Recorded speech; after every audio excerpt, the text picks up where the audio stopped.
দেখুন, গরু কিন্তু আমাদের দুধ দেয় না, আমরা দুধ তার কাছ থেকে ছিনিয়ে নিই।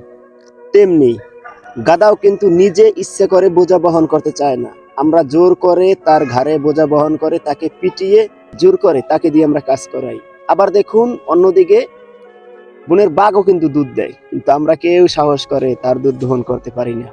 আবার দেখুন, সিংহের গায়ে কিন্তু অনেক জোর, অনেক শক্তি, কিন্তু আমরা তার ঘাড়ে কোনো বোঝা বহন করতে পারি না, কারণ সিংহের সামনে কেউ গেলেই তাকে খেয়ে ফেলবে। দেখুন, গাধা এবং গরু এত কষ্ট করে এবং আমাদের কত উপকার করে, তারপরে কিন্তু দিন শেষে আমরা তাদের নাম নিয়ে গালি দিই। কাউকে যদি আমরা বকা দিই, বলে কি গাধা, বলে কি গরু।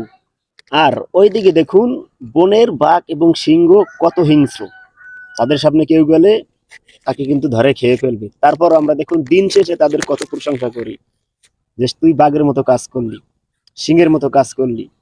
আর এদিকে গাধা এবং গরু আমাদের কত উপকার করে, কিন্তু আমরা তাদের কোনো সময় প্রশংসা করি না।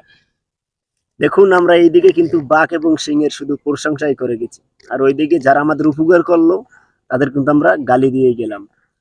সেই রকমের কিছু মানুষ আছে সমাজে যারা আমাদের সবসময় উপকার করে, আমাদের প্রতিটা কাজে সাহায্য করে, কিন্তু দিন শেষেই আমরা তাদের ভুলে যাই। কখনো ভাবি না যে তারা আমাদের এত উপকার করেছে, এত সাহায্য করেছে। যেই মানুষগুলো সব সময় আমাদের পাশে থাকে, যেই মানুষগুলো চায় আমরা ভালো থাকি, সুখে থাকি, কিন্তু সেই মানুষগুলোকে কিন্তু আমরা গাদার চোখে দেখি, গরুর চোখে দেখি। তাদের কিন্তু কখনোই আমরা প্রশংসা করি না, তাদের ভালো চোখে দেখি না। কিন্তু দিন শেষেই আমরা সেই মানুষগুলোকে ভুলে যাই।